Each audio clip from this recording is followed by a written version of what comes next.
Hey, last Sunday morning we started a brand new series of messages from the book of Joshua, the Old Testament book of Joshua. You know, Joshua took over as the leader of the Israelites after Moses died, and he had the great task of leading the Israelites really into the Promised Land, across the Jordan River, into the Promised Land. But he was all about taking over the land. And so in many ways, Joshua, the book is about conquering, and it's about battles and wars, and some of it's kind of gruesome as they went through and did those things. But what we've been concentrating on in this series is the Battle of Jericho.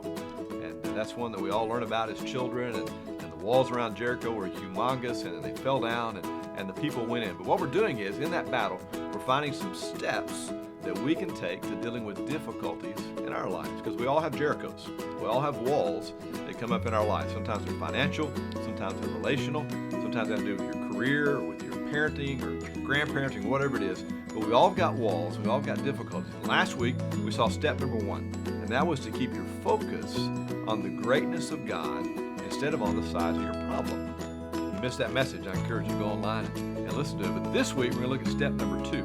Step number two is trusting God's plan in our lives. You've heard preachers, you've heard me say this over and over again. God has a plan for your life, a perfect plan for your life. And we have to learn to trust in that plan. You know, God's plan for the Israelites was to march around the city one time a day for 6 days, and then 7 times on the 7th day, and then shout. It was a crazy plan. Just the opposite of what a battle plan would normally be like to overtake a city. But it was God's plan, and it worked for them, and God brought the victory.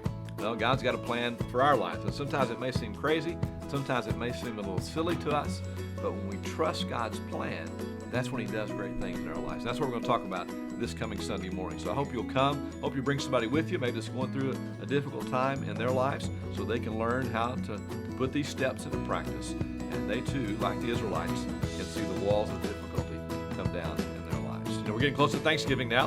Got some things coming up with Thanksgiving on next Sunday, Sunday the 22nd. We're going to do the Lord's Supper that morning.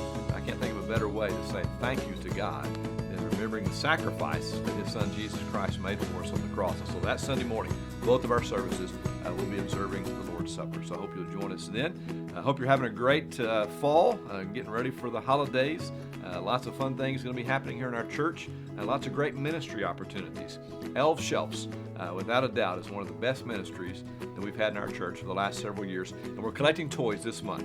So you bring toys for any age, any gender. Just put them up on the platform on Sunday morning, and we're going to join together in helping hundreds and hundreds of children again this year to have a Merry Christmas and help their families as well. So I hope you're having a great week. I look forward to seeing you Sunday as we continue our series on Joshua.